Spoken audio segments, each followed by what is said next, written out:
Namaskar. Today we will do the psychology of language acquisition and language learning. Okay. Universal grammar is considered to contain all the grammatical information needed to combine these categories, that is noun and verb, into phrases.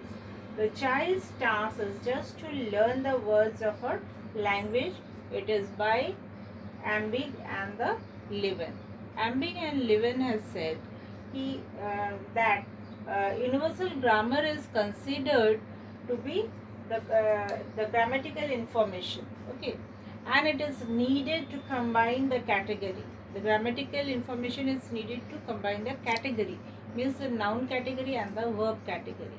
Okay, we will combine both that and we will get a phrase. Okay. For example, according to the Universal Grammar account, children instinctively know how to combine a noun, that is a boy, and a verb to eat into a meaningful correct phrase, that a boy eats. When we add two words, means here a noun and a verb, okay, then we get one sentence or a phrase, okay, that is a boy eats. This Chomsky in 1965 approach to language acquisition has inspired hundreds of scholars to investigate the nature of these assumed grammatical categories, and the research is still going on. Chomsky's approach is in such a way that in this acquisition field, many scholars and researchers get inspired by him or his words, and they are now doing the research on this language acquisition from that period to till right now, and will keep on going on maybe for many years. Okay, that what is the acquisition in this language, how we can overcome this language acquisition, they all are working on this. Okay, now the contemporary research, what it is saying, a decade or two later, some psycholinguistics began to question the existence of universal grammar.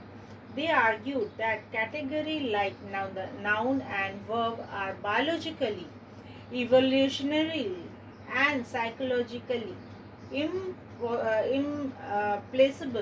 and that the field called for an account that can explain for the acquisition process without innate categories.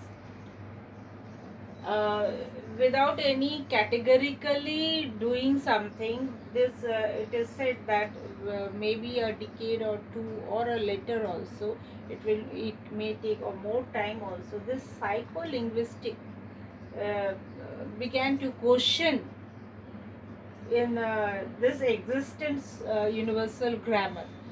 What is there in this grammar, how they can overcome it, and what are the things they should put while saying a sentence or framing a sentence.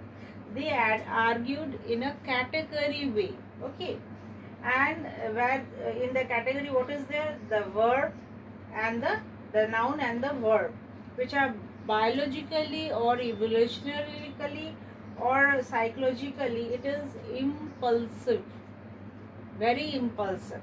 Okay, and not only in that, we'll call an account on the explain for the acquisition. They are explaining also for this acquisition why this problem is arising, why it is happening, how can we overcome it, and so on. But without any categorically, they are not doing it, they are doing it in a whole.